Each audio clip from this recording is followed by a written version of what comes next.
अस्सलाम वालेकुम। हमने प्रीवियस लेक्चर के अंदर मॉडलिंग एंड सिमुलेशन का इंट्रोडक्शन देखा था। अब हम जो है उसका लिस्ट प्रोसेसिंग टाइम मैकेनिज्म का न्यूमेरिकल देख लेते हैं। तो ये यहाँ पास क्वेश्चन गिवन है जिसके अंदर इंटर अराइवल टाइम और सर्विस टाइम है। तो मैं ये टेबल आपको बाद में समझाती हूँ। पहले जो है ये यहाँ पास गिवन होगा तो हम जो है इस पर नंबरिंग कर देंगे। ऊपर से जो स्टार्ट होगा वो C1 होगा, C2, C3, C4, C5, C6, C7 और नीचे कहाँ से C2 से C2, C3, C4, C5, C6, C7, C8। और जब हमारे पास क्वेश्चन गिवन होगा तो हमें पहले डेटा बनाना होगा। डेटा के अंदर क्या लिखेंगे? 4 चीज़ें होंगी: system, entity, event and event notice. System के अंदर क्या आएगा? स्टेट्स आएंगी। 2 स्टेट्स होती है, एक होती है LQ और होती है दूसरी होती है LS। LQ क्या होती है? LQ का मतलब ये है कि कितने लोग जो हैं वो वेटिंग में हैं, क्यू के अंदर कितने लोग जो है सिस्टम के अंदर वेट कर रहे हैं। और LS क्या होता है कि कितना सर्विस टाइम उनको लग रहा है। तो सिस्टम की 2 स्टेट्स है, LQ, LS। एंटिटी क्या है? कस्टमर हमारी एंटिटी है CI। क्वेश्चन के अंदर हमारे पास कस्टमर गिवन था। इवेंट में 2 चीज़ें होती है, एक अराइवल होता है और दूसरा डिपार्चर। इवेंट नोटिस के अंदर हमने लिखा है CI मतलब कस्टमर, उसका टाइम और उसका अराइवल, और CITD कस्टमर, टाइम और उसका डिपार्चर। अब जो है टाइम मैकेनिज्म न्यूमेरिकल के अंदर जो है बेसिकली हमारे पास होता है क्लॉक कि क्लॉक किस तरीके से चल रहा है, 0 1 2 3 उस हिसाब से चलेगा। LQ कितने लोग जो हैं क्यू के अंदर वेट कर रहे हैं। LS कितनी सर्विस ले रहे हैं। चेकआउट टाइम कि एक सिस्टम के अंदर जो एंटिटी है उसको कितना टाइम लग रहा है वो हम चेकआउट टाइम के अंदर लिखेंगे। फ्यूचर इवेंट लिस्ट FEL मतलब फ्यूचर के अंदर जो है दूसरे जो एंटिटीज़ आ रही हैं उनका टाइम होगा। फिर एस क्या होगा कि कितने लोगों ने सर्विस ले ली है, कितनी एंटिटीज़ ने सर्विस ले ली है। NO क्या होगा कि कितने नंबर ऑफ़ एंटिटी ने सर्विस ले चुकी है। और एच क्या होगा कि कितने हर एंटिटी ने कितना सर्विस टाइम लिया है। लाइक फॉर एग्जांपल C1 का सर्विस टाइम है 1 तो हम लिखेंगे यहाँ पे 1। फिर जो है F और ये 5 ये क्या है? मतलब बस टाइम गिवन है कि किसी का अगर सर्विस टाइम 5 से ज़्यादा होगा तो हम उसको काउंट करेंगे और अगर नहीं होगा तो हम 0 लिखेंगे। जब हम फर्दर क्वेश्चन करेंगे तब क्लियरली समझ आएगा। हम पहले स्टार्ट कर लेते। हम पहले स्टार्ट बेसिक कैसे करेंगे? हमारे पास जो है क्लॉक हमेशा 0 से स्टार्ट होता है, ठीक है। नंबरिंग हमेशा 0 से स्टार्ट होती है तो हमने 0 लिख दिया। अब वेटिंग के अंदर कौन? वेटिंग के अंदर कोई भी नहीं है क्योंकि 0 पे कोई भी नहीं है। अब सर्विस कौन लेगा? 1 सर्विस ले रहे हैं, एक बंदा सर्विस ले रहा है। कौन लेगा? C1 सर्विस लेगा। तो चेकआउट के अंदर क्या आएगा? C1 = 0। क्या मतलब है? C1 आया है 0 पर, ठीक है। तो ये हमने उसका चेकआउट टाइम लिख दिया कि C1 का कितना चेकआउट टाइम है? 0। फिर उस फ्यूचर के अंदर क्या आएगा? अब C1 0 पे आया तो अब 1 आ गया है टाइम। जब 1 आएगा तो हमारे पास C1 जो है ज़रूर आया है तब डिपार्चर भी होगा। तो C1 के साथ और कौन 1 पर आया? C2। तो हम लिखेंगे C2 1A arrival and C1 4D departure. इसका क्या मतलब है? C2 जो है 1 पे अराइव हो रहा है और C1 जो है 4 पे डिपार्चर हो रहा है। ये देखिए यहाँ पे अराइव हो रहा है और यहाँ पे डिपार्चर हो रहा है, ठीक है। ये C1 डिपार्चर हो रहा है। ऊपर के सारी अब यहाँ आप ये नहीं बोलिएगा कि 2 है, हम ये C1 का नीचे से काउंट करेंगे।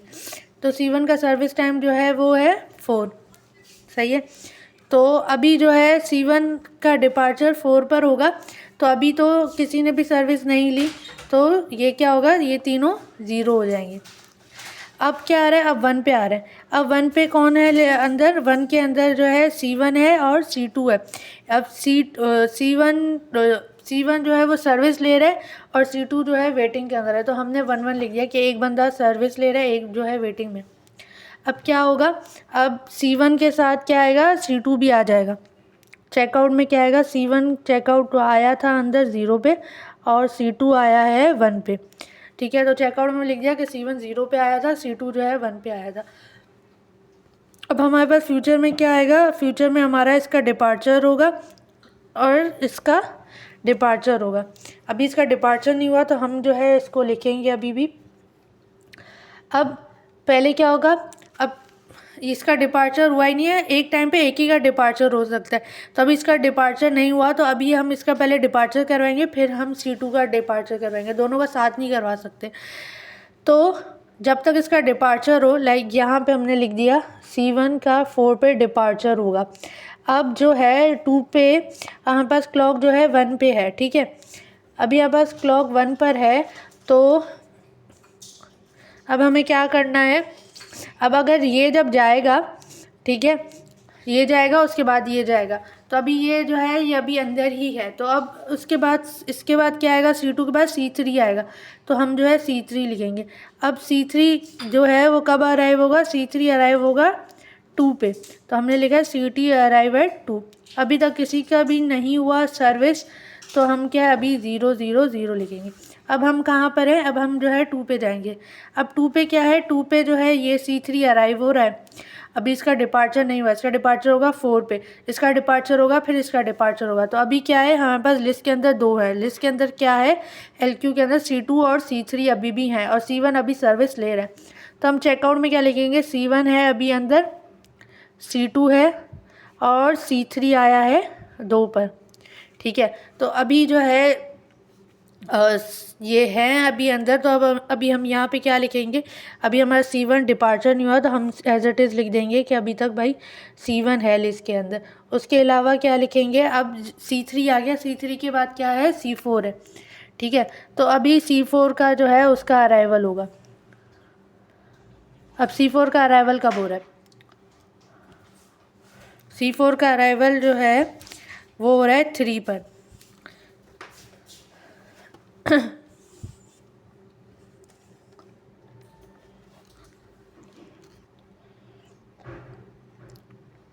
फाइव और 3 8, इसका अराइवल है 8 पर। अभी जो है अभी तक अभी हम अंदर ही हैं, अभी इसका डिपार्चर नहीं हुआ, तो ये 0 ही रहेंगे। अब क्या आएगा, अब 3 पर हमारे पास कोई नहीं है, तो अभी हम डायरेक्टली 4 पर आ जाते हैं, ठीक है। अब 4 पे क्या आ रहा है, 4 पे C1 जो है वो डिपार्चर हो रहा है, तो अभी हमारे पास लिस्ट के अंदर क्या रहेगा, C3 अभी अंदर होगा, और C4 अभी आ जाएगा C2। तो अभी क्योंकि हमारे पास अभी C4 अराइव ही नहीं हुआ, C4 8 पे अराइव होगा, अभी हम जो है क्लॉक हमारा 4 पर है, तो अभी अंदर सिर्फ C2 और C3 है, तो एक जो है वो C2 लिस्ट के अंदर आ जाएगा, ये अभी C3 वेटिंग ही रहेगा। तो हम जो है यहाँ पे अब क्या कर देंगे, अब यहाँ से हम C1 को हटा देंगे, तो हमारे पास अभी C2 है अंदर और C3 है अंदर, C4 अभी अराइव ही नहीं हुआ, तो ये C4 जो है वो 8 पे अराइव होगा, ये अभी अंदर है, और C4 और C1 जो है वो डिपार्चर हो चुका है। C1 ने कितनी सर्विस ली, 4 ली। और नंबर ऑफ सिस्टम के अंदर एंटिटीज़ क्या आ जाएंगी, 1 आ जाएंगी, कि अब भाई एक बंदा जो है वो चला गया, C1 जो है सिस्टम से चला गया। और F जो है अगर 5 से ऊपर होगा तो 1 लिखेंगे, अगर नहीं होगा 5 से कम होगा तो 0 लिखेंगे, तो अभी के लिए 0 है। अभी C4 चला गया, अब C1 चला गया, अब जो है C2 की बारी आएगी, अब जो है C2 डिपार्चर होगा। C2 कब डिपार्चर होगा,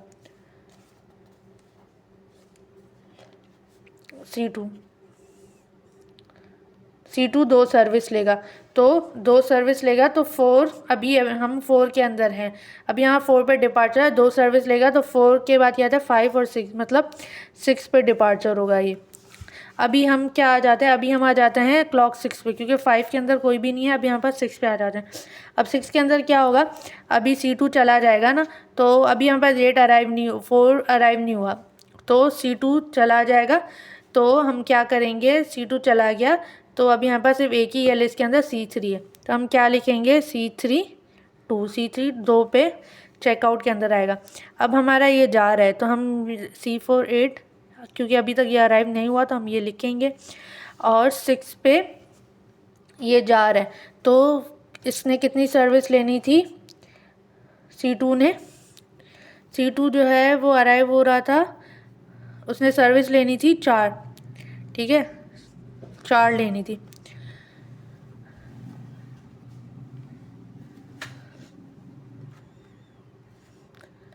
चार प्लस 5, इसने कितनी अब सर्विस हो गई, 4 + 5 कितनी हो गई, 9 हो गई।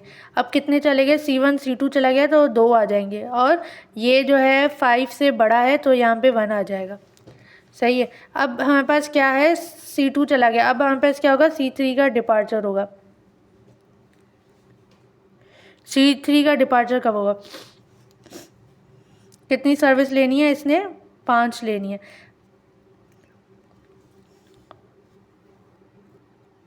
अभी हम जो है 6 पर हैं और अभी हम क्लॉक हमारा 6 है और C3 ने कितनी लेनी है सर्विस? 6 लेनी है। तो इसका अराइवल टाइम क्या होगा? 11 होगा। अब क्या आ जाता है, अब ये डिपार्चर होगा 11 पे। उससे पहले क्या है, ये अराइव हो रहा है 8 पे। तो हम क्या करेंगे, हम क्लॉक ले आएंगे 8 पे। अब जब 8 पे क्लॉक ले आए तो एक अभी जब एक अंदर आएगा एक बाहर अभी आएगा। क्या अंदर आएगा? C3 तो चला गया। अब हमारे पास C4 हो रहा है, अराइव हो रहा है 8 पे। और हमारे पास जो है C5 अराइव होगा 11 पे। तो हमने ये लिख दिया। तो हमने क्या किया, अभी हमने क्या करना है, इसको डिपार्चर करना है। तो हमें डिपार्चर करना है C4 को। C4 जो है कब डिपार्चर होगा? 15 पे डिपार्चर होगा। और क्या अंदर आएगा? C5 अंदर आएगा।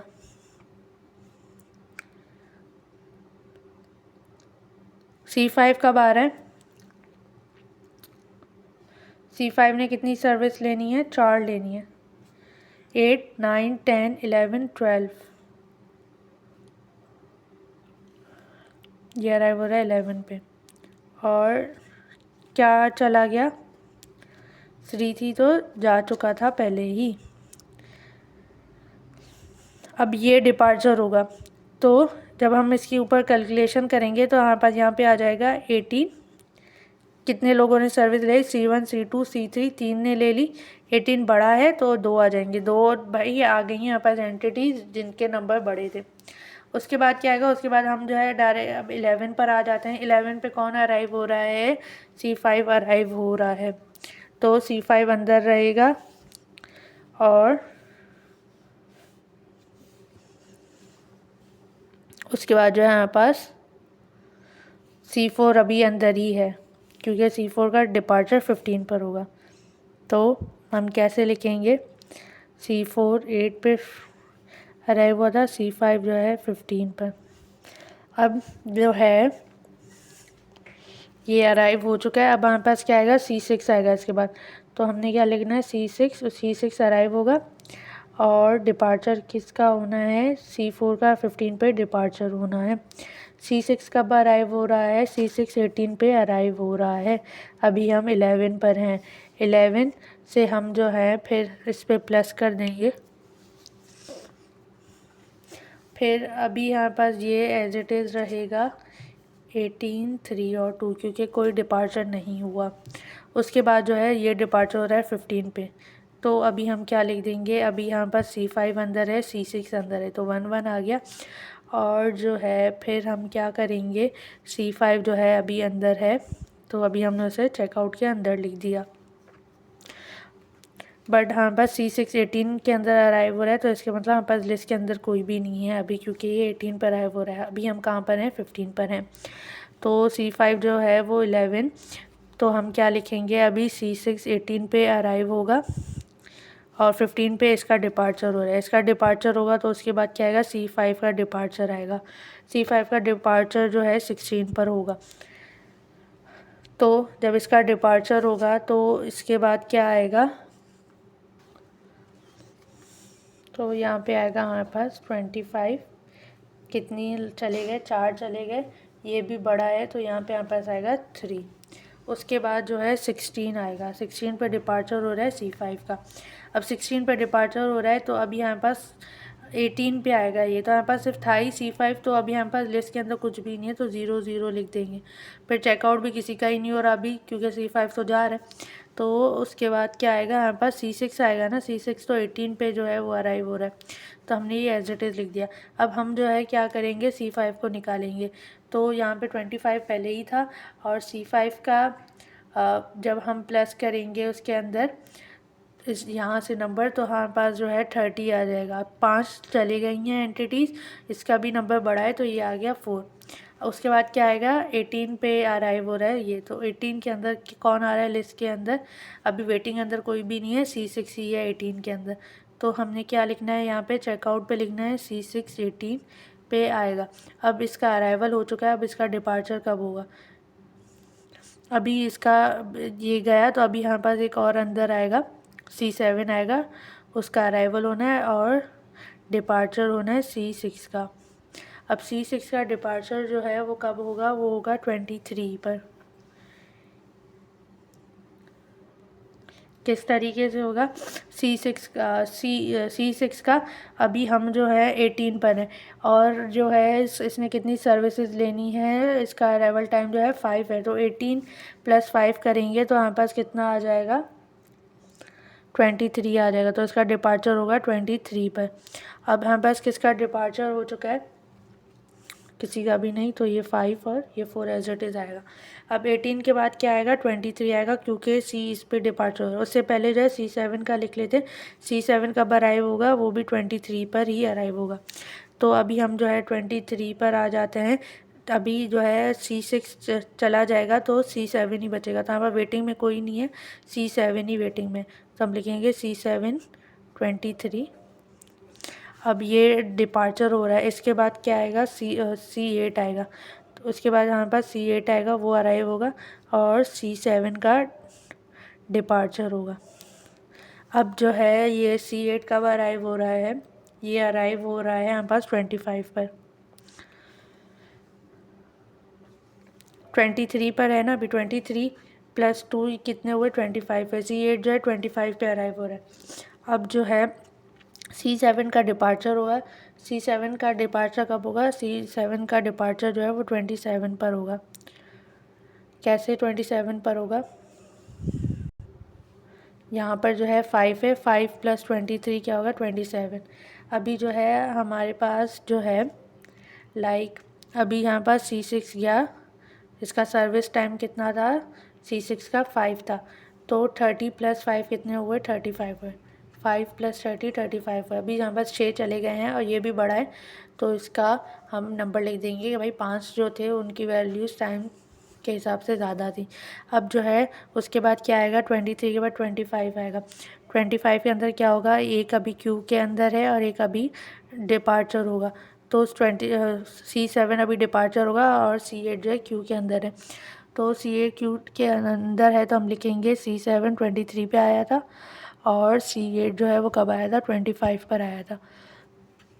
तो अभी जो है इसका डिपार्चर होना है और ये अभी अराइवल पर आया है, तो अब जो है हम इसमें लिखेंगे C7 का 27 पे डिपार्चर होगा और ये एज इट इज़ 35 6 और 5। अब जो है उसके बाद हमारे पास आ जाता है 27। अब जो है C7 चला जाएगा, तो अब यहाँ पास C8 ही रहेगा अंदर, C8 जो है वो 25 पर आया था। अब जो है फ्यूचर में कोई भी नहीं आएगा, क्योंकि अब हमारे पास सब जा रहे हैं ना, तो C8 का भी हम जो है डिपार्चर नहीं लिखेंगे। तो अब हमारे पास जो है 27 जब चला जाएगा तो हमारे पास आएगा 39। 39 कैसे आएगा कि यहाँ पे 35 थे, उसके अंदर हमने 4 मिलाए C7 के, तो हमारे पास कितने हो गए, 39 हो गए। अब हमारे पास 7 चले गए हैं और जो है 5 यहाँ पर आ जाएगा। अब जो है इसके बाद हमें क्या करना होता है, इसके बाद हमें रिस्पांस टाइम और प्रोबेबिलिटी निकालनी होती है। इनका फॉर्मूला क्या है, रिस्पांस टाइम के अंदर क्या होता है, एस होता है, ये एस है, ये एन है और ये एफ है ना। तो रिस्पांस टाइम के अंदर हम क्या करते हैं, एस डिवाइड बाय करते हैं, एन करते हैं, और प्रोबेबिलिटी के अंदर हम क्या करते हैं, एफ डिवाइड बाय एन करते हैं। तो रिस्पांस टाइम में क्या आएगा, 39 डिवाइड बाय 7, प्रोबेबिलिटी में क्या आएगा, 5 डिवाइड बाय 7। तो ये हमारे आंसर हैं। तो इस तरीके से टाइम मैकेनिज़्म का जो न्यूमेरिकल है वो सॉल्व होता है।